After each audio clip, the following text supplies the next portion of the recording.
व्यक्तिगत ज़्यादा हो गया, पर्सनल फायदे ज़्यादा देखने लगा।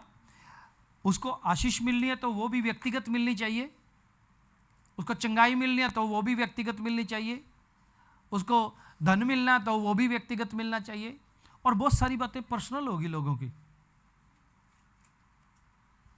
हम लोग पिछले दिनों में ये सीख रहे थे एक परिवार कैसे परमेश्वर के साथ चल सकता है, एक व्यक्ति कैसे परमेश्वर के साथ चल सकता है, एक घराना कैसे परमेश्वर के साथ चल सकता है। और हमने बहुत सारे घरानों के बारे में भी सीखा था, है ना। अब्राहम का घराना, याकूब का घराना, यूसुफ का घराना, नूह का घराना, है ना। वो घराने कैसे परमेश्वर के साथ साथ चलते रहे। आज एक व्यक्ति परमेश्वर के साथ कैसे चले, कैसे आप खुद परमेश्वर के साथ चलें, और क्या क्या चीजें आपको रोक सकती हैं, क्या क्या चीजें आपको मदद कर सकती हैं परमेश्वर के साथ चलने में। कौन कौन परमेश्वर के साथ चल सकता है और कौन कौन परमेश्वर के साथ नहीं चल सकता, ये बातें हमें समझना, जानना, सीखना बड़ा जरूरी है। अगर इन बातों को हम लोग नहीं सीखेंगे तो बड़ा मुश्किल हो जाएगी, बड़ी समस्या हो जाएगी हमारे जीवन में। परमेश्वर के साथ कैसे चलें, चेले बनकर, विश्वासी बनकर, उसकी अधीनता में आकर, उसको अपनी जिंदगी का मालिक बनाकर, उसको अपनी जिंदगी का स्वामी बनाकर। बिना पवित्र आत्मा की सामर्थ के हम उसके साथ नहीं चल सकते। बिना परमेश्वर की आत्मा के कोई भी व्यक्ति परमेश्वर के साथ नहीं चल सकता। परमेश्वर के साथ चलने का मतलब है उसकी आत्मा की अधीनता में होकर चलना। परमेश्वर के साथ चलने का मतलब क्या है, उसकी आत्मा की अधीनता में होकर चलना। बुराई करने के लिए, बुराई के रास्ते पे चलने के लिए बहुत सारे लोग एक दूसरे के साथ हो जाते हैं। बुरा काम करने के लिए बहुत सारे लोग हो जाएंगे इकट्ठे, लेकिन परमेश्वर के मार्ग पे चलने के लिए आपको केवल और केवल पवित्र आत्मा की जरूरत है, परमेश्वर की जरूरत है, परमेश्वर के वचन की जरूरत है। दुनिया की कोई भी चीज आपको परमेश्वर के साथ नहीं चला सकती। दुनिया में कुछ भी है, पैसा परमेश्वर के साथ नहीं चला सकता आपको। आपकी ताकत, आपकी शोहरत परमेश्वर के साथ नहीं चला सकती आपको। आपका बड़ा अच्छा सुंदर नाम आपको परमेश्वर के साथ नहीं चला सकता। आपका रूप रंग आपको परमेश्वर के साथ नहीं चला सकता। आपकी खूबसूरती बदसूरती आपको परमेश्वर के साथ नहीं चला सकती। जब तक आप उसके साथ हाँ में हाँ नहीं मिलाते, उसकी अधीनता में नहीं होते, तब तक आप परमेश्वर के साथ नहीं चल सकते। यहां तो पति पत्नी दोनों इकट्ठे मिलकर नहीं चल सकते, है ना। पति पत्नी दोनों, कई घरों में मैंने देखा पति पत्नी दोनों इकट्ठे मिलकर नहीं चल सकते। फिर कहते हैं मैं इसके लिए क्यों करूं, उसके लिए क्यों करूं, उसके लिए क्यों करूं, मैं अपने लिए ही ना कर लूं। बहुत मुश्किल है यहां किसी को साथ लेके चलना। अगर साथ चलना चाहते हैं तो साथ चलने के लिए उसको समझना पड़ता है, उसको जानना पड़ता है। हालेलुया। और जब आप उसको समझने लग जाते हैं, उसको जानने लग जाते हैं, तो आपको समझ में आने लग जाता है फिर कि मुझे परमेश्वर के साथ चलना है, और परमेश्वर के बिना फिर कोई रास्ता है ही नहीं जहां मैं चल सकता हूं। बाइबल में लिखा, मूर्ख आदमी ने कहा, मूढ़ ने कहा कि कोई परमेश्वर है ही नहीं। मूर्ख आदमी कहता परमेश्वर तो है ही नहीं, अगर परमेश्वर है तो मेरे सामने लाओ। मूर्ख आदमी की जुबान है ये कि परमेश्वर नहीं है। लेकिन जो परमेश्वर के साथ चलना चाहता है या जो परमेश्वर के साथ चलते हैं, उनको मालूम है कि परमेश्वर है भाई। और परमेश्वर ने हमारे अंदर, ये परमेश्वर की पहले से योजना थी कि मैं परमेश्वर हमारे साथ चले। परमेश्वर की योजना थी कि मैं मनुष्य के साथ रहूं, इसलिए उसने मनुष्य को अपने रूप में, अपने स्वरूप में बढ़ाया, ताकि मनुष्य जब परमेश्वर के साथ चले तो वो जोड़ी रहे, अच्छा लगे, परमेश्वर जैसा वो हो, या मनुष्य कह सके परमेश्वर आप भी मेरे जैसे ही हो। जब तक इस दुनिया में दो लोग एक मन के नहीं हो जाते ना, वो इकट्ठा नहीं चल सकते। एक मन के होना, ये बड़ी बात है, एक मन के होना।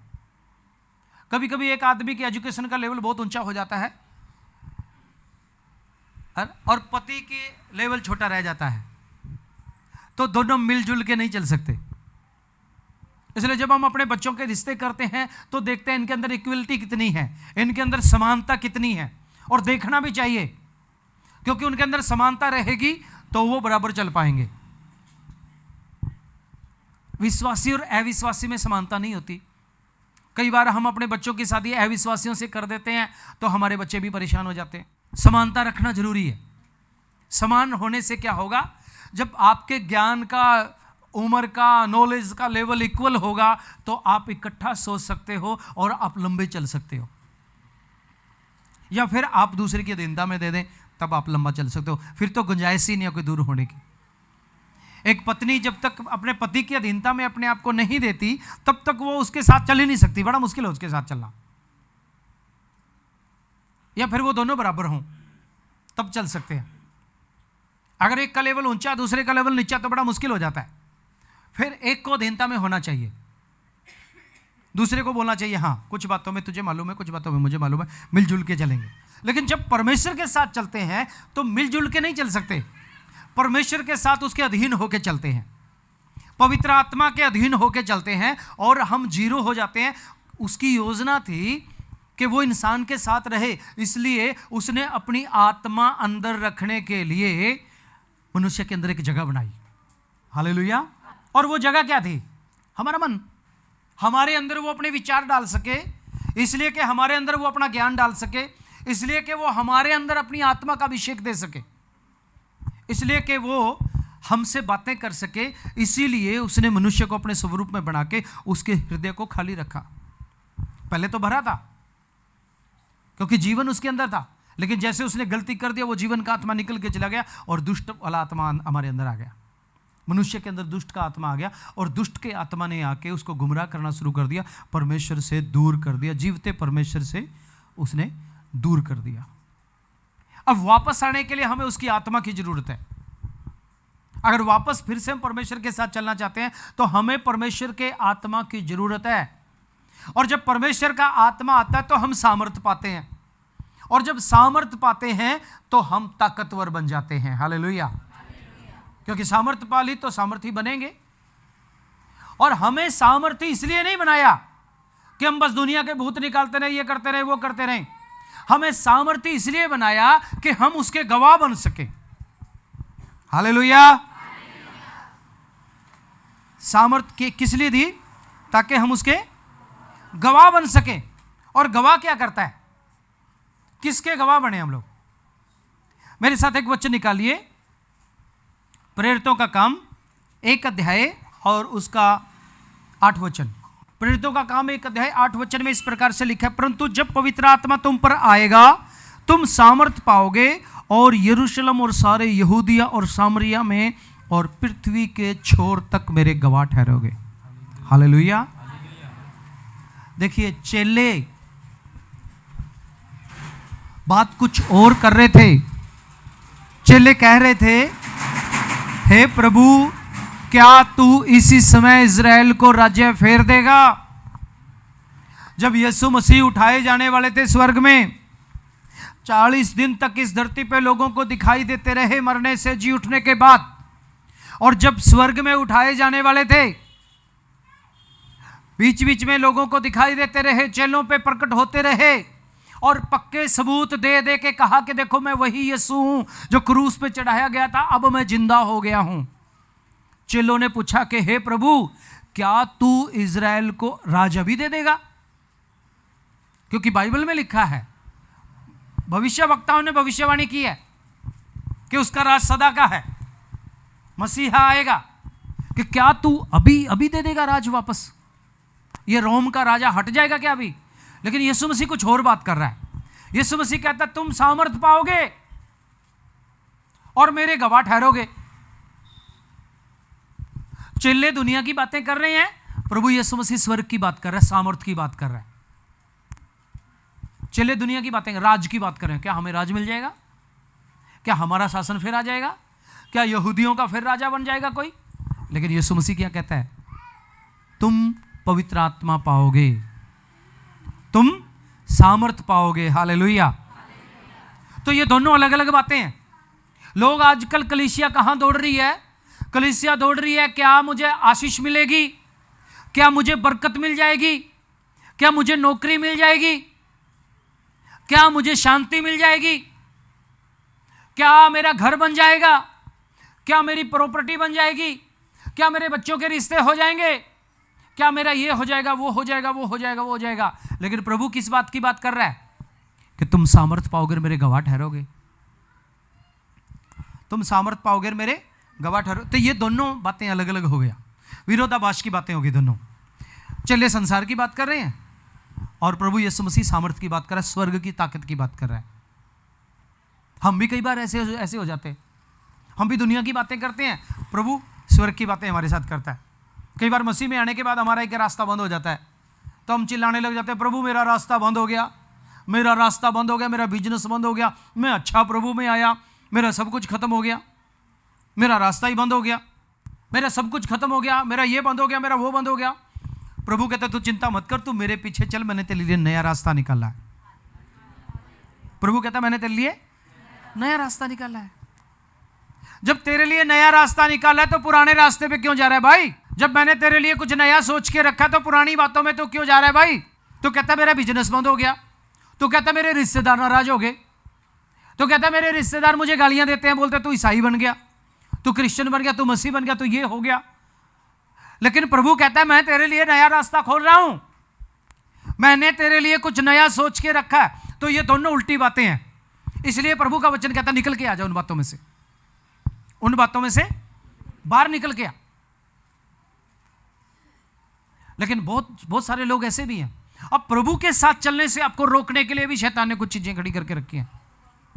ऐसी बहुत सारी बातें हैं जो आपको प्रभु के साथ चलने से रोकेंगी। सबसे पहले तो आपके घर के लोग, आपका परिवार। हो सकता है आपका परिवार आपसे प्यार करे, वो कहे कोई बात नहीं भाई, तू जहां जा रहा है, जहां बहुत अच्छी जगह जा रहा है। तो फिर दुनिया के लोग, रिश्तेदार आ जाते हैं, अरे तूने ये क्या कर दिया, जब मैं बीमार था तो मुझे पूछने के लिए कोई नहीं आया, जब मैं दुख में था तो पूछने के लिए कोई नहीं आया, जब समस्या में थे तब पूछने के लिए कोई नहीं आया, जब पाप में जी रहे थे तब पूछने के लिए कोई नहीं आया। अब प्रभु में आ गया तो अब कहते तू क्या बन गया भाई, तुझे क्या दिक्कत है। बहुत कम रिश्तेदार ऐसे मिलेंगे ये कहेंगे तू अच्छे रास्ते पे आ गया, और जो आपको ये कहे ना तू बढ़िया रास्ते पे आ गया, समझ लेना वो सच्चा आदमी है। फिर दुनिया के लोग आएंगे, समाज के लोग आएंगे, अपने मोहल्ले के लोग, समाज के लोग, हैं ये हो गया, वो हो गया, तेरा तो रिश्ता भी नहीं होगा, डराएंगे फिर आपको, तेरे बच्चों की शादियां भी नहीं होंगी, रिश्ता भी नहीं होगा, ऐसा भी नहीं होगा, वैसा भी नहीं होगा, ये हो जाएगा, वो हो जाएगा। होने वाला कुछ होता नहीं, कुछ भी नहीं होता।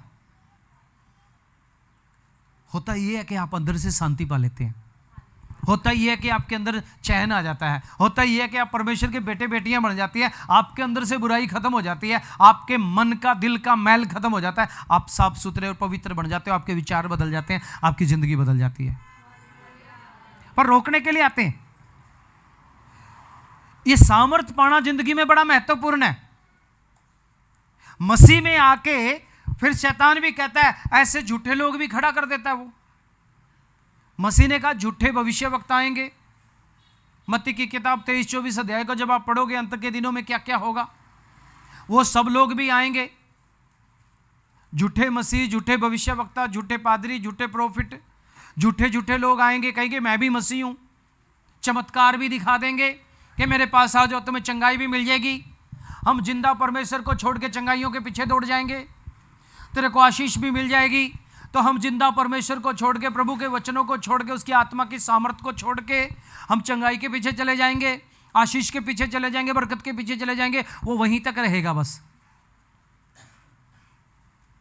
वो काम दुनिया तक रहेगा। लेकिन प्रभु क्या कहता है, तुम सामर्थ पाओगे, तुम, और जब तुम सामर्थ पाओगे, ये सारे काम सामर्थ में ही छुपे हुए हैं। यीशु मसीह ने कहा तुम ये चिंता नहीं करना क्या खाएंगे, क्या पहनेंगे, कहाँ रहेंगे, दुनिया की चिंता नहीं करना, तुम परमेश्वर की धार्मिकता की, परमेश्वर के राज्य की खोज करना, ये सारी चीजें तुम्हें अपने आप मिल जाएंगी। तो सारी चीजें तुम्हें अपने आप मिल जाए वो अच्छा है, या तुम थोड़ी थोड़ी चीजों के लिए भागते फिरो इधर उधर, वो अच्छा है? कौन सा अच्छा दोनों में से? वो अच्छा है जहां सारी चीजें अपने आप मिल जाती है। एक बार एक राजा था, उस राजा ने लोगों को बुलाया, सारे लोगों को बुला के बोला देखो मेरे भवन में या मेरे राज में, मेरे महल में जो चीज जिसको पसंद आती है वो ले जाओ। एक समय आएगा, मेरा जन्मदिन होगा, जो चीज जिसको पसंद आए वो ले जाओ, वो उसकी। लोगों के मन में आ गया दुनियावी बातें। किसी ने बोला राजा जिन बर्तनों में खाना खाता है वो बड़े महंगे बर्तन है, उन बर्तनों को लूंगा मैं तो। दूसरे के मन में आया राजा जिस पलंग पे सोता है, जिस बेड पे सोता है, मैं तो उस बेड पे हाथ रखूंगा जाते ही। किसी के मन में आया राजा जो जुतियां डालता है मैं तो उस पे हाथ रखूंगा। किसी ने कहा राजा की कुर्सी के ऊपर हाथ रख दूंगा, वो मेरी हो जाएगी। और जब वो समय आया तो लोग तैयारी में थे, मन में सोच के बैठे हुए थे, मुझे बस उस चीज पे हाथ लगाना है, मुझे पलंग पे हाथ लगाना है, मुझे कुर्सी पे हाथ लगाना है, मुझे उसके बर्तनों को उठा लेना है। और जब समय आया सब लोग तैयारी में हैं, तो राजा ने बोला ठीक है दरवाजा खोल दिया जाए। दरवाजा खोल दिया, लोग सब अपना अपना सामान लेके खड़े हो गए। कोई थाली उठा के खड़ा है राजा की, कोई गिलास उठा के खड़ा है ना? कोई राजा के घोड़े को पकड़े खड़ा है, कोई राजा के हथियार को पकड़े खड़ा है। एक छोटी सी लड़की इधर उधर आके उसने राजा को पकड़ लिया, राजा का हाथ पकड़ लिया कि मुझे तो आप चाहिए। छोटी सी लड़की ने। राजा ने सब लोगों को बोला जो राजा का है वो इस बच्ची का है जिसने राजा को ही ले लिया, इसलिए सब अपना अपना सामान वापस रखो। सारा सामान इसका, क्योंकि राजा भी इसी का हो गया। हम छोटी छोटी चीजों के पीछे उठा के उनके पीछे अपना नजर लगाए रहते हैं, अपनी आंखें उनके ऊपर लगाए रहते हैं। एक दुनिया में छोटा सा घर बनाना, उसके ऊपर आंखें लगा के रखते हैं। एक दुनिया में छोटा सा मुझे फैमिली चाहिए, उसके ऊपर आंखें लगा के रखते हैं। एक दुनिया में छोटी सी बरकत चाहिए, एक छोटी सी नौकरी चाहिए, उसके ऊपर हाथ लगा के रखते हैं। हम किस पे नजर लगाएं? प्रभु का वचन क्या कहते हैं? अपनी आंखें स्वर्ग पे लगा के रखो। अगर आपकी आंखें स्वर्ग पे हैं तो सारी चीजें आपकी हैं। फिर जो परमेश्वर के साथ चलते हैं वो अपनी नजरें परमेश्वर के ऊपर लगा के रखते हैं। और जब वो अपनी नजरें परमेश्वर के ऊपर लगा के रखते हैं, जब परमेश्वर उनका है तो सारी चीजें भी उनकी हैं। और उसने हमें नौकर नहीं बनाया, उसने कहा कि तुम मेरे बेटे हो, और जो कुछ बाप का है वो बेटे का। नौकर क्या करता है? नौकर देखता महीने के आखिर में मुझे तनख्वाह मिलेगी, मुझे पगार मिलेगी, मुझे पैसा मिलेगा, पैसे से मैं ये खरीदूंगा वो खरीदूंगा। लेकिन जो बाप है, बाप का जो कुछ है वो बेटे का। बेटा ये नहीं देखता कि मुझे तनख्वाह मिलेगी, बेटा अपने बाप से बोलेगा पापा मुझे ये चाहिए। कई बार तो उसे बोलने की जरूरत नहीं होती, बाप पहले से तैयारी करके रखता है, मेरा बेटा इतनी उम्र का हो गया अब उसको ये चाहिए। तो जब बाप इतनी चिंता करता है तो क्यों ना अपनी आंखें बाप के ऊपर लगा के रखें। जब वो सर्वशक्तिमान परमेश्वर हमारी चिंता करता है तो क्यों ना अपनी आंखें उसके ऊपर लगा के रखें। जो परमेश्वर के साथ चलते हैं वो दुनिया पे आंखें नहीं लगाते, वो परमेश्वर पे आंखें लगाते हैं। मतलब उनकी ये चिंता खत्म हो जाती है कि दुनिया में क्या होगा, उनकी ये चिंता खत्म हो जाती है दुनिया में क्या चल रहा है, दुनिया में कैसे चलेगा, वो टेंशन नहीं लेते। वो कहते हैं आज भी मेरा परमेश्वर है, कल भी मेरा परमेश्वर है, जब वो मेरे साथ है तो फिर मुझे क्या डरना है। यीशु अगर आपके साथ है तो आप गाएंगे, फिर आप रोएंगे नहीं, फिर तो आप गाएंगे, आनंद के गीत गाएंगे, फिर आप उसकी महिमा के गीत गाएंगे, फिर रोएंगे नहीं, फिर उसकी जय के नारे लगाएंगे, क्योंकि वो हर बात में फिर आपको जयवंत बनाएगा। हालेलुया। आपको मालूम भी नहीं होगा, आप चलेंगे और आपके काम आपको आपके पहले ही कोई बना के खड़ा कर देगा, पता भी नहीं रहेगा आपको। कैसे कैसे लोगों को कहाँ कहाँ से परमेश्वर लेके आएगा आपकी मदद करने के लिए, आपको भी समझ में नहीं आएगा। क्यों? क्योंकि आप उसके साथ चलते हैं, आपके मन की बातों को वो जानता है। अच्छा, झूठे भविष्यवक्ता क्या करते हैं? मेरे पास आ जाओ, वो कह गए मेरे पास आ जाओ। आजकल बहुत सारे लोग हैं कहते हैं हमारे पास आ जाओ। आजकल क्या कहते हैं लोग? हमारे पास आ जाओ, हमारे पास सब कुछ है, हमारे पास ये भी है, हमारे पास वो भी, हमारे पास वो भी, हमारे पास आ जाओ। लेकिन जो खुदा का बेटा बेटी है वो क्या कहेगा? परमेश्वर के पास आओ। तो ये जो कहते हैं हमारे पास आओ, तुम्हारे पास आओ, उसके पास जाओ, उसके पास, वो थोड़ा सा गलती है भाई, वो थोड़ा गड़बड़ करने वाले लोग हैं। सच्चा व्यक्ति कहेगा परमेश्वर के पास आ जा, सब कुछ है। झूठा आदमी कहेगा मेरे पास आ जा। भाई तेरे पास क्या है? तू भी तो कहीं से लेता ही होगा। आप जहां से लेते हो मैं वहीं से डायरेक्ट लेने चाहता हूं। तो डायरेक्ट लेना अच्छी बात है या किसी के थ्रू पता नहीं क्या देगा कोई, वो अच्छी बात है। डायरेक्ट लेने में कोई गड़बड़ नहीं रहती, डायरेक्ट ही होता है फिर वो, है ना। हालेलुया। अफ्रीका में एक प्रभु का दास था, उसने शुरू किया माउंटेन प्रेयर, पहाड़ पे जाके प्रार्थना करना। कलीसिया के सारे लोगों को पहाड़ पे लेके के प्रार्थना करना शुरू किया उसने। लोग सोचते हैं पहाड़ पे जाके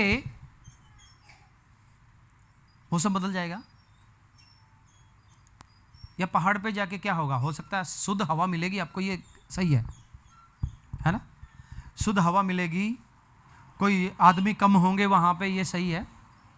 पर परमेश्वर के साथ तुम्हारा रिश्ता जुड़ेगा नहीं जुड़ेगा इस बात की कोई गारंटी नहीं है, क्योंकि परमेश्वर का रिश्ता ऊंचाई पे जाने से नहीं जुड़ता। परमेश्वर का रिश्ता दीन होने से, घुटनों पे आने से जुड़ता है। तो मेरे लिए पहाड़ पे जाना अच्छा नहीं है, माउंटेन पे चढ़ना मेरे लिए अच्छा नहीं है, मेरे लिए घुटने पे बैठना अच्छा है, क्योंकि मैं दीन होता हूं, छोटा होता हूं, है ना। हमारी जीत यहां है। एक प्रभु के दास ने बोला हमारी जो ताकत है ना वही घुटनों पे है। लोग तो कहते हैं घुटनों में अकल होती है, लेकिन हमारी तो ताकत भी घुटनों में ही है ना। लोग कहते हैं ना घुटनों में अकल है, हमारी अकल ही घुटनों में नहीं है भाई, हमारी तो ताकत भी घुटनों में है। जब हम अपने खुदा के सामने घुटने टेकते हैं, डायरेक्ट हो जाते हैं हम उसके साथ,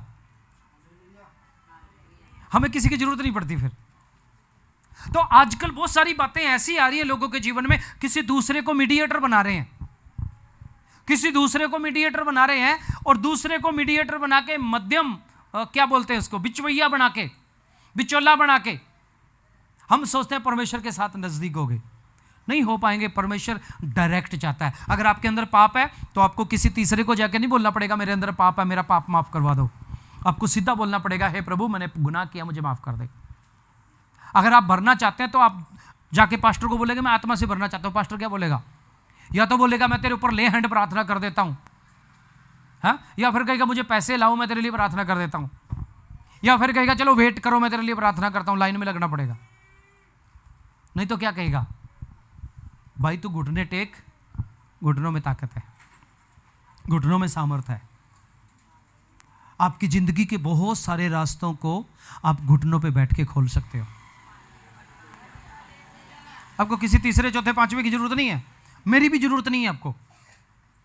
हम सिर्फ आपको धक्का दे सकते हैं, मदद कर सकते हैं कि इस रास्ते पे आगे बढ़ाइए। सिखाने वाले हैं हम लोग जब आप मुसीबत पे पड़ जाते हैं उस समय आपके लिए दुआ करने वाले लोग हैं। आपका लेखा हमें देना पड़ेगा, लेकिन जीत आपको खुद लेनी है। कहां? घुटनों पे बैठ के। आप जितना नीचा होते रहोगे परमेश्वर उतना ऊंचा आपको करता रहेगा। यही तो कहा प्रभु यीशु मसीह ने, जो पीछे हैं वो आगे कर दिए जाएंगे, जो छोटे हैं वो बड़े कर दिए जाएंगे। तो फिर क्यों ना छोटे बन के चलें। जो परमेश्वर के साथ चलते हैं, परमेश्वर के साथ चलने वालों की जंग परमेश्वर लड़ता है। परमेश्वर लड़ेगा आपकी जंग को। आपको तो खड़े रहना, बस आपको तो सिर्फ बैठे रहना परमेश्वर की उपस्थिति में, घुटने टेक के ये अड़े रहना बस। जब आप अड़े रहेंगे, प्रभु नहीं प्रभु नहीं प्रभु नहीं, प्रभु कहेगा तू क्यों चिंता करता, तेरी चिंता तो अब मैं करता हूं। हालेलुया। प्रभु कहेगा तू क्यों चिंता करता है, मैं हूं ना चिंता करने वाला। तो जब प्रभु आपसे ये कहेगा मैं चिंता करने वाला हूं, तब आपको तसल्ली हो जाएगी, आपको गारंटी हो जाएगी, और आप फिर प्रभु की जय के नारे लगाएंगे। जीत तो बाद में होगी, नारे लगाना आप पहले से शुरू कर देंगे। और जब आप पहले से नारे लगाना शुरू कर देंगे, थोड़ी बहुत ही जीत में कमी होगी, वो भी हार जाएगी, जीत पक्की हो जाएगी। इसीलिए प्रभु यीशु मसीह ने कहा यदि कोई मांगे तो विश्वास कर ले कि उसे मिल गया। यदि कोई प्रार्थना करे तो यह विश्वास करना साथ में जरूरी है कि उसको मिल गया। तो मसीह कहता है उसके लिए हो जाएगा। लेकिन जो दुनियावी लोग हैं वो शक करते हैं। प्रभु के पीछे चलने वाला विश्वास करता है। जो प्रभु के साथ चलता है वो विश्वास से भरा हुआ व्यक्ति होगा। क्यों? पवित्र आत्मा उसके अंदर होगी, पवित्र आत्मा उसे सिखाती रहेगी। गलत रास्ते पे जाएगा, पवित्र आत्मा कहेगी ना ना ना ना, गलत रास्ते पे नहीं जाना। गलत काम करेगा, पवित्र आत्मा कहेगी ना ना ना ना ना, गलत काम नहीं करना है। सही रास्ते पे जाएगा, अंदर से और जोश आएगा, अंदर से और ताकत आएगी, अंदर से और सामर्थ आएगी, और सामर्थ से भरते भरते भरते भरते भरते जाओगे। हालेलुया। कई लोग कहते हैं मैं तो फोन पे ही देख लेता हूं जी सारा कुछ। अच्छा, एक और बात भी है, परमेश्वर के साथ चलने वाला परमेश्वर की उपस्थिति में रहता है। वो कहीं भी हो परमेश्वर की उपस्थिति को खोजेगा, ढूंढेगा वो, मुझे परमेश्वर की उपस्थिति मिल जाए। और परमेश्वर की उपस्थिति कहाँ मिलेगी? या तो उसे घुटनों पे मिलेगी या फिर अपनी संगति में मिलेगी। फिर वो संगति की तरफ भागेगा। जो परमेश्वर के साथ चलता है वो संगति की तरफ भागेगा, उसका मन संगति में लगा रहेगा। उसका मन दीवार पे देखने से काम नहीं चलेगा, उसका फोन पे देखने से काम नहीं चलेगा, उसका सीडी टीवी वीडियो में देखने से काम नहीं चलेगा। वो बातें तो उसके लिए जस्ट सीखने के लिए होंगी थोड़ी बहुत ही। उसका मन संगति में रहेगा, वो अपने भाई बहनों के साथ मिलेगा। क्योंकि मसीह ने क्या कहा? हे भाइयों, इकट्ठा होना बंद नहीं करना। इकट्ठा होना बंद नहीं करना। क्यों? इकट्ठा होना बंद कर दिया तो अकेले पड़ जाओगे, अकेले पड़ जाओगे तो शैतान भरमा लेगा। इसलिए संगति रखना। क्या करना? एक दूसरे से संगति रखना। अब जब एक दूसरे से संगति रखते तो बातचीत भी करते हैं, और कुछ लोग तो एक दूसरे से संगति इसीलिए रखते हैं ताकि दूसरे की चुगली करें। ऐसा भी होता है। कुछ लोग तो जब एक दूसरे के साथ संगति करते हैं, बढ़ोतरी की बातें कम कहेंगे, बोलेंगे ये भाई ऐसे है, वो भाई वैसे है, ये बहन वैसे है। और भाई और बहन में से कोई नहीं मिला तो बोलेंगे पास्टरनी ऐसे है, पास्टरनी ये है, या पास्टरनी नहीं है तो फिर पास्टर जी ऐसे हैं, पास्टर जी वैसे हैं। मसीह ने कहा संगति रखना। संगति किस बात की संगति रखना भाई? ताकि तुम आराधना स्तुति करते रहो, गीत भजन गाते रहो, एक दूसरे की बढ़ोतरी करते रहो। और कई तो चर्च में ऐसे लोग भी होते हैं, आप भी सावधान रहना। ऐसे लोगों से मिलेंगे, बात करेंगे, दुआ भी करेंगे, आपके बहुत नज़दीक भी रहेंगे, लेकिन चुगली भी करेंगे, एक दूसरे की बुराई भी करेंगे। एक बहन बड़े जोश जोश में चर्च में आती थी, हमारे एक चर्च में आती थी, तो काफ़ी दिनों से संगति में नहीं आई। उनके हस्बैंड ने भी आना छोड़ दिया, उनके बच्चों ने भी आना छोड़ दिया। बड़ा अच्छा परिवार था, प्रभु में बड़ा बलवंत था। तो मैं भी गया हुआ था विजिट करने के लिए। पास्टर जी कहने लगे ये परिवार अच्छा था, आजकल संगति में नहीं आता, कई महीनों से नहीं आता, तो पता नहीं क्यों नहीं आता। हमने 1-2 बार बात करने की कोशिश किया, नहीं आ रहे। तो मैंने उनको फ़ोन किया, मैं आ रहा हूँ, आपके शहर में आ रहा हूँ मैं। कहाँ हो? पास्टर जी के घर में। नहीं, वहाँ नहीं जाएंगे हम जी, आप कहीं हमारे घर में आ जाओ। मैंने कहा चल मैं आपके घर में आ जाता हूँ। मैंने ये नहीं बोला मैं पास्टर जी को लेके आ रहा हूँ, मैं पादरी साहब को, उनकी पत्नी को लेके उनके घर में चला गया। घर में चला गया तो मैंने जाके बातचीत किया। वो पहले तो बात ना करें सीधे तरीके से, फिर जब बात करना शुरू किया, धीरे धीरे प्रार्थना में बैठे, प्रार्थना में बैठ के प्रभु ने उनके मन को तोड़ा। जब उनसे बात किया तो बात कुछ और निकली। पता लगा जो बहन उनको चर्च में लेके आई थी, उसको पादरी साहब ने एक बार डांट दिया। जब डांट दिया तो उसे बड़ा बुरा लगा, और उसने पादरी साहब के बारे में कुछ बोलना शुरू कर दिया, और इतना भर दिया उसको, और बोला कि नहीं तू किसी को नहीं बताना ये बात, लेकिन ऐसे ऐसे करके बात है। और इतनी कड़वाहट उसके अंदर आ गई, बहुत सारे सवाल उसके अंदर आ गए। तो एक दिन उसने सोच लिया कि बस वहाँ जाना ही ठीक नहीं है, और ऐसा कड़वा मन उसका हो गया, उसने बिना कुछ किसी को बोले जाना बंद कर दिया। उसके हस्बैंड ने भी कुछ दिन के बाद जाना बंद कर दिया। तो मैंने जब बातचीत करते करते वो फूट पड़े उन सारी बातों के लिए, क्योंकि उनको बपतिस्मा भी मैंने ही दिया था। तो मैंने बोला देखो, जब तक ये बात क्लियर नहीं होगी तब तक तो कुछ भी क्लियर नहीं होगा। हम चाहते हैं कि तुम प्रभु में आगे बढ़ो, तुम मसीह के साथ जुड़ो, अच्छे बढ़ने वाले थे, तुम आत्मा से भरे हुए लोग थे। क्या हो गया? किसी दूसरे तीसरे ने कुछ बोलना शुरू कर दिया, तो बात वहां तक पहुंच गई।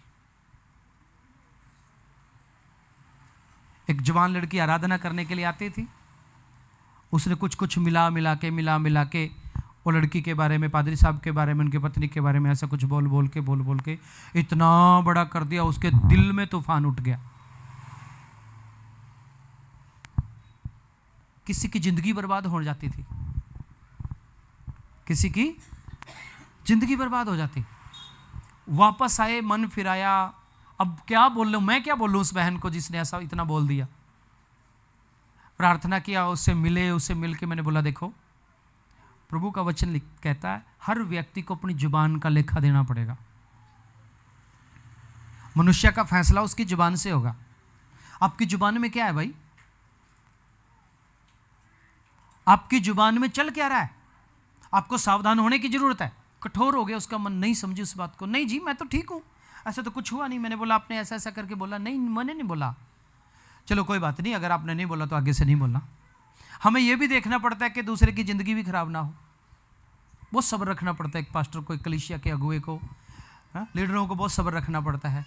यह भी देखना पड़ता है बची बचाई एक आत्मा शैतान के खाते में ना चली जाए। तो ऐसा भी होता है जब आप आत्मा में बढ़ रहे हो तो परमेश्वर तीसरे को नहीं चाहता किसी को, आपको डायरेक्ट चाहता है परमेश्वर। तीसरे की बात, इंसान की बात आप सुनोगे तो गड़बड़ हो जाएगा। इंसान अच्छा भी बोल सकता है, बुरा भी बोल सकता है, वो उसका अपना स्वभाव है। पर आपको प्रभु के साथ, उसके साथ चलना है। जब उसके साथ चलना तो तीसरे की क्या जरूरत है? आपको घुटनों पे बैठने की जरूरत है, फिर आपको प्रभु की उपस्थिति में बैठने की जरूरत है। और जो खुदा के साथ चलते हैं, जो परमेश्वर के साथ चलते हैं, वो तीसरों की बातों को कम सुनते हैं, परमेश्वर की आत्मा की बातों को ज्यादा सुनते हैं। इसलिए तीसरे की बातों को ना सुने, परमेश्वर की आत्मा की बातों को सुने। जब परमेश्वर की आत्मा की बातें आपसे होंगी, वो आपके अंदर की कड़वाहट को निकाल देगा, आपके अंदर के डर को निकाल देगा, आपके अंदर के भय को साइड में कर देगा और आपको दिलेरी में लेके जाएगा। फिर आप गवाह बनोगे उसके, फिर आप उसके गवाह बनोगे, आप सामर्थी बनोगे, आप ताकतवर बनोगे। आप, पवित्र आत्मा आपको सिखाएगी, पवित्र आत्मा आपको चलाएगी और दिन प्रतिदिन आप परमेश्वर के नजदीक नजदीक नजदीक जाते चले जाओगे। फिर आप उसके अनुभव से, उसके एक्सपीरियंस से आप उसकी इच्छा को पहचानना शुरू कर देंगे। तो जो परमेश्वर के साथ चलते हैं वो परमेश्वर की इच्छा को भी जानते हैं। जो परमेश्वर के साथ चलते हैं परमेश्वर की इच्छा को भी जानते हैं। इसलिए किसी तीसरे की बातों में मत आए। परमेश्वर आपका है, आपका था और आपका ही रहेगा। आप ही ने उससे संबंध बनाना है, आप ही बनाएंगे और आप ही बना सकते थे, तीसरा नहीं कोई। इसलिए प्रभु का वचन कहता है बोले कोई, अगर कोई बोले तो ऐसा बोले कि सबकी तरक्की के लिए हो। चुगली मत बोले किसी की, बुराई मत बोले किसी की। बुराई है तो अच्छाई को बुराई से ढांप लो। आपके साथ भी कोई बुराई करता है, आप उसके लिए अच्छाई करके ढांप दो, उसको खत्म कर दो, मिट्टी डाल के आप आगे बढ़ जाओ। आपको जरूरत ही नहीं है। तभी आप उसके साथ चलने वाले बन सकेंगे, क्योंकि उसका स्वभाव फिर आपके अंदर आ जाएगा। उसका स्वभाव आपके अंदर आ जाएगा। अब टीवी आपका माध्यम नहीं बन सकता, फोन आपका माध्यम नहीं बन सकता। वो कुछ हद तक तो ठीक है, आप कुछ बातें सीख लेते हैं उससे, लेकिन अच्छी अच्छी के साथ बुरी बातें भी बहुत हैं। और बुरी बातें तो इतनी आजकल तो हम मना करते हैं लोगों को कि भैया ज्यादा फोन मत देखिए, क्योंकि इसमें अच्छी बातों के साथ मिला के बुरी बातें भी बहुत लोग देते हैं। अब आपको जो है चर्च में जाने की जरूरत नहीं है, आपको संगति रखने की भी जरूरत नहीं है, ऐसा भी बोलने लग दिया लोगों ने ऐसा भी बोलना शुरू कर दिया, ऑफरिंग देने की जरूरत नहीं, दसवांश देने की जरूरत नहीं। भाई मैं दसवांश देता हूं मेरी बढ़ोतरी के लिए देता हूं, मैं ऑफरिंग देता हूं मेरे फायदे के लिए देता हूं, मैं समय देता हूं मेरे फायदे के लिए समय देता हूं, मैं चर्च में आता हूं मेरे फायदे के लिए आता हूं, ताकि मेरा रिश्ता उसके साथ पवित्र पवित्र पवित्र और पवित्र होता जाए। दूसरों को क्या दिक्कत है, क्या टेंशन है आपको? इसलिए तीसरे की जरूरत नहीं आपको परमेश्वर के साथ चलने के लिए। परमेश्वर के साथ चलने के लिए आपको खुद तैयार होना पड़ेगा, डायरेक्ट उसके साथ संबंध बनाना पड़ेगा। प्रभु कहता है तुम सामर्थ पाओगे, चेले कहते हैं राज कब मिलेगा। भाई तुम राज को छोड़ दो, राजा तुम तो बनने वाले नहीं हो। राज तुम्हारा आ भी जाएगा तो कोई फर्क पड़ने वाला नहीं है, लेकिन सामर्थ तुम पाओगे तो वो सामर्थ तुम्हारे अंदर रहेगी। ताकत तुम पाओगे, वो ताकत तुम्हारे अंदर रहेगी और तुम्हें जीना सिखाएगी, तुम्हारे जीवन के स्टैंडर्ड को ऊंचा कर देगी। तो मसीह के जीवन का जो स्टैंडर्ड है वो ऊंचा स्टैंडर्ड है, ऊंचा स्टैंडर्ड है। प्रभु आपको ऊंचा उठाना चाहता है, दुनिया बहुत नीची है। जब आप दुनिया को देखते हो, दुनिया में बुराइयां हैं, ये है वो है, और जो खुदा के साथ चलता है, जो परमेश्वर के साथ चलता है, उसको फिर हंसी आती है उन बातों पे। उन बातों को देख देख के वो हंसता है कि बहुत छोटी बात कर रहे तो है। दुनिया कहाँ फंसी हुई? छोटे छोटे लालच में, छोटी छोटी बातों में, छोटी छोटी बातों में धोखेबाजी में, छोटी छोटी बातों में एक दूसरे को नीचा दिखाने में, छोटी छोटी बातों में एक दूसरे की बेइज्जती करने में, कभी कभी ये दिखाने में कि मेरे पास ज़्यादा पैसा है, कभी कभी ये दिखाती है दुनिया के मेरे पास गाड़ियाँ हैं, कभी कभी दुनिया ये दिखाती है कि हमारे पास प्रॉपर्टी बहुत है, कई बार दुनिया ये दिखाती है मेरा रंग रूप अच्छा है, मैं अमीर आदमी हूँ। और ये दिखाने के चक्कर में गरीब आदमी भी अमीर हो जाता है, कर्जदार भी हो जाता है फिर वो। तो ये शोहरत झूठी है, पर ताकत जो है वो सच्ची है। पवित्र आत्मा की सामर्थ जो है वो सच्ची है, और वो हमेशा बनी रहेगी आपके ऊपर। पैसा एक बार आप कमा लो वो बढ़ेगा नहीं, आपको खर्च करना ही पड़ेगा, वो घटता जाएगा, उसकी वैल्यू भी कम होती जाएगी। अगर सामर्थ आप एक बार पालो, जितना जितना आप परमेश्वर के नजदीक जाओगे वो उतनी बढ़ती जाएगी, वो कम नहीं होगी। दिन पर दिन आपको नया नया नया नया नया करता जाएगा। छोटी छोटी बातों में उलझी हुई है दुनिया, घमंड में उलझी हुई है, छोटे छोटे नशे में उलझी हुई है। एक भाई जर्दा बहुत खाता था, मैंने बोला छोड़ दे इसको, तुम जीवते परमेश्वर के मंदिर हो और तुम इस मंदिर को नष्ट कर रहे हो। परमेश्वर ने कहा है अगर कोई इस मंदिर को नष्ट करेगा तो मैं उसे नष्ट करूंगा। तो परमेश्वर तुम्हें नष्ट करेगा क्योंकि तुम परमेश्वर के मंदिर के साथ खिलवाड़ कर रहे हो। तो बोला जी इस बिना रह नहीं सकता मैं। भैया इस बिना तो रह नहीं सकते, क्योंकि तुम इसी को जानते हो। जिस दिन तुमने बड़ी आशीष को समझ लिया, उस शांति को समझ लिया, तो ये कुछ भी नहीं है तुम्हारे सामने। हम छोटी छोटी बातों में फंस जाते हैं। प्रभु कहता है इनको छोड़, मैं तुझे बड़ी बड़ी बातें बताऊंगा, ऐसी कठिन बातें बताऊंगा जो दुनिया जानती नहीं, जिन्हें तू भी नहीं समझता, मैं तुझे ऐसी ऐसी बातें बताऊंगा। तो जो प्रभु के साथ चलते हैं वो सामर्थ्य में चलते हैं, और सामर्थ्य क्या करती है? स्टैंडर्ड बना देती है, सामर्थ्य ऊंचा उठाती है, सामर्थ्य कमजोर को ताकतवर बना देती है। इसलिए प्रभु की सामर्थ्य में चलें। प्रभु के साथ चलने का मतलब यह है कि आप प्रभु की सामर्थ्य में चलते हैं। परमेश्वर के साथ चलने का मतलब यह है कि आप उसकी उपस्थिति में चलते हैं। उसकी उपस्थिति में चलने का मतलब यह है कि उसकी ताकत में चलते हैं, और उसकी ताकत में जब आप चलने शुरू कर देते हैं तो आपके सामने तो कीड़े मकोड़े ठहर ही नहीं सकते। छोटी छोटी बातों को, उनकी जो अभिलाषा है, आप उस अभिलाषा को साइड में कर देते हैं। साइड में हो, मुझे सर्वशक्तिमान परमेश्वर के साथ चलना है ना। जब आपके हाथ में डॉलर आ जाते हैं ना, डॉलर आ जाते हैं, तो वो 5 रुपए 2 रुपए 6 रुपए वाले चिल्लड़ों की आपको ज़रूरत नहीं होती है। आप उनको कहते हैं इसका बोझ क्यों मरना है, ये बड़े वाला नोट है ना, है ना। तो बड़े वाले नोट की तरफ देखते हैं फिर आप। इसलिए छोटी दुनिया की तरफ ना देखें, अपनी आंखें स्वर्ग की ओर लगा के रखें। किधर लगा के रखें? स्वर्ग की ओर लगा के रखें। और जब स्वर्ग की ओर आंखें लगाओगे तो तुम्हारी ताकत भी स्वर्ग की ओर से आएगी। हालेलुया। तुम्हारी ताकत कहां से आएगी फिर? और स्वर्ग की ताकत के बिना फिर हमारा छुटकारा नहीं है। स्वर्ग की ताकत के बिना हमें मजा नहीं आता, आनंद नहीं आता स्वर्ग की ताकत के बिना। इसलिए फिर दुनिया फिक्की लगने लग जाती है आपको, दुनिया के रिश्ते नाते छोटे लगने लग जाते हैं, तुच्छ लगने लग जाते हैं आपको। फिर आप प्रभु की उपस्थिति में बलवंत बलवंत और बलवंत होते जाते हैं, और एक दिन ऐसा समय आ जाता है आप प्रभु जैसे हो जाते हो। प्रभु इन वचनों के द्वारा हम सबको आशीष दे।